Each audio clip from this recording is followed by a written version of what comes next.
40 ans, c'est un événement qui se tient sur tout le territoire national. Effectivement, la politique de la ville, qui est une politique destinée à des quartiers spécifiques qui rencontrent des cumuls de difficultés. Donc c'est une politique qui a été créée pour ces quartiers-là, pour mettre en place des moyens supplémentaires par rapport aux moyens existants ailleurs, sur un moyen appelé de droit commun, pour ces quartiers. Et donc, ça fait 40 ans que cette politique existe. Elle a beaucoup évolué et l'idée, c'est de célébrer cet anniversaire pour montrer qu'elle existe, qu'elle est très active et que surtout, elle a beaucoup évolué et qu'il se passe des choses très intéressantes dans nos quartiers. C'est placé sous l'égide de qui, la politique de la ville? La politique de la ville, c'est une politique par définition partenariale, c'est-à-dire qu'elle concerne en premier lieu la ville dans laquelle où se situent les quartiers, ce qu'on appelle ensuite les communautés d'agglomération. C'est ainsi qu'à Bastia, la politique de la ville est menée par la ville de Bastia, la communauté d'agglomération de Bastia, et les services de l'État sont partie prenante de cette politique. Vraiment, c'est une politique par définition totalement partenariale. On ne peut rien faire tout seul dans cette politique-là. Qui étaient les intervenants d'aujourd'hui?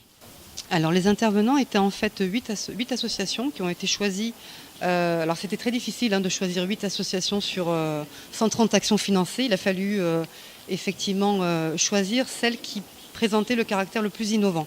C'était vraiment la commande que nous avions, c'est de faire remonter au niveau national les actions innovantes afin de les dupliquer peut-être ailleurs, sur d'autres territoires. Et donc on a choisi des associations comme l'EIA, qui est un club de prévention, OLCQ qui est intervenu sur une action emploi, il y avait le club nautique Bastier, donc une variété d'acteurs, je ne vais pas tous les citer, mais qui se sont illustrés par la capacité à innover dans leurs actions.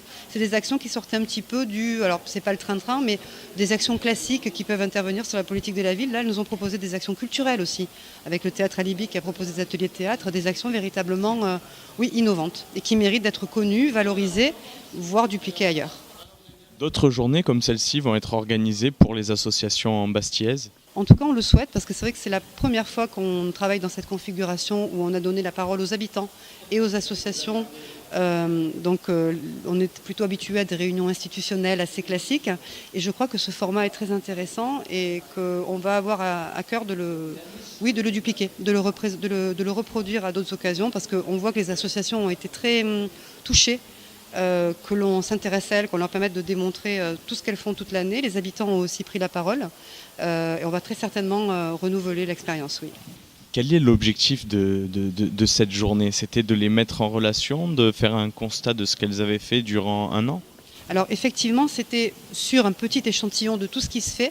On a vraiment à cœur de communiquer sur la politique de la ville parce que c'est une politique qui nécessite beaucoup de moyens, qui met en place de nombreuses actions mais qui reste méconnue, mal connue, y compris par les habitants eux-mêmes. Certains habitants des quartiers n'ont pas connaissance de tout ce qui peut leur être proposé dans leur quartier. Donc le premier objectif, c'est celui-là, c'est de montrer ce qui se fait dans les quartiers pour que les habitants puissent en bénéficier, que tous les habitants puissent en bénéficier, valoriser les actions effectivement et donner des idées à d'autres.